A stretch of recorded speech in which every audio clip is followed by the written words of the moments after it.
करेलू जब अखिया में काला काला काजल। करेलू जब अखिया में काला काला काजल।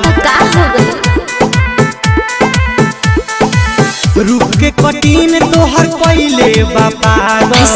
रूप के कटीन तोहर पहले बापागल। करेली जब अखिया में काला काला काजल। करेली जब अखिया में काला काला काजल। करेली जब अखिया में काला काला काजल। काला काला काजल। ललचा रिकॉर्डिंग स्टूडियो गोपालगंज।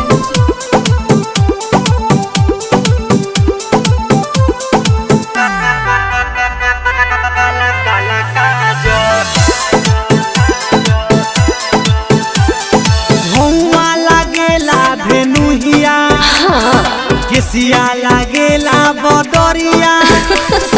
केहू हो जाई फिदा।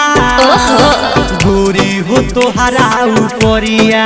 ऐसा चीजें बाजी हो रूपवा के तू हमारा कोरोना ढेर बड़ाई।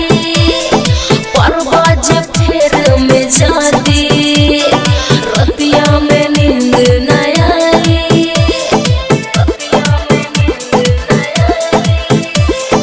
एही तोरे सारी रात रहता नि जागल।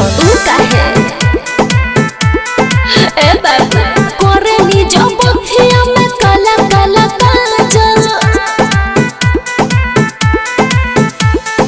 करेली जब अखिया में काला काला काजल। काला काला काजल।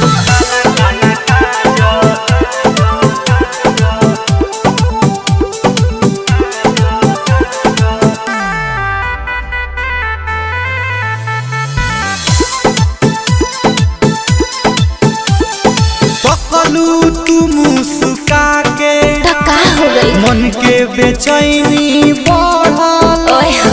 आवत नहीं खे चैना जब से नजरिया लड़ल।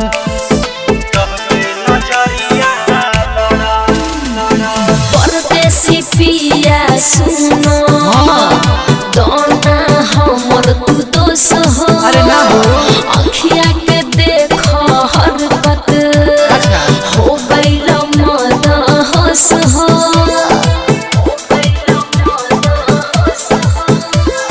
निर्मल जोग से बावे तेरा में लागल। अरे करेली जब अखिया में काला काला काजल। का बुझला।